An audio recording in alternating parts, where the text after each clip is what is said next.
Siguro nga ako'y baliw sa...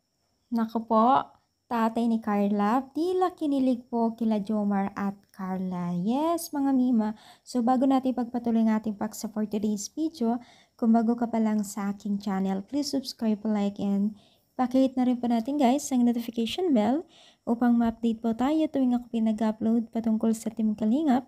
And please support po natin ang buong Team Kalingap, lalong-lalo na po kila Kalingap Rab at Kuya Bal na patuloy po na nagbibigay ng saya sa mga kabataan at tulong po.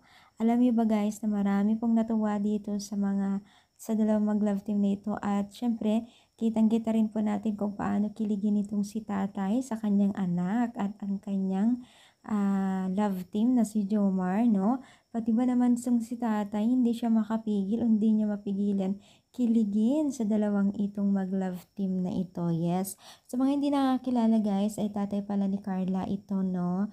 Na talaga naman pong todo support din po sila sa mga ginagawa po nila ni Jomar na pampapakilig po sa mga netizens, no? Talagang sana all ganito lahat ng magulang, no? Yung tipong hanggat wala naman pong ginagawang masama at walang inaapakan ay susuportahan pa rin nila ang kanilang mga anak, no? Meron kasing iba dyan, no, medyo maselan at kunting ano lang ay hindi na po binibigyan ng karapatan para i-vlog. Pero yung kanyang tatay at ang kanyang nanay ay talagang saludo tayo sa kanila kasi talagang ayos silang makisama sa Team Kalingap.